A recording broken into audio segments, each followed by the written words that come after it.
पुरुषः प्रकृतिस्थो हि भुङ्क्ते प्रकृतिजान् गुणान् कारणं गुणसंगो अस्य सदसद्योनिजन्मसु।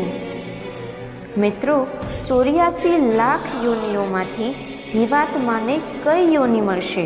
તો એના માટે શ્રી કૃષ્ણ કહે છે કે પ્રકૃતિમાં રહીને જ પુરુષ પ્રકૃતિમાંથી જન્મેલા ત્રિગુણાત્મક પદાર્થોને અનુભવે છે અને આ ગુણોનો સંગ જ આ જીવાત્માના સારી નરસી યોનિઓમાં જન્મ થવામાં કારણ બને છે।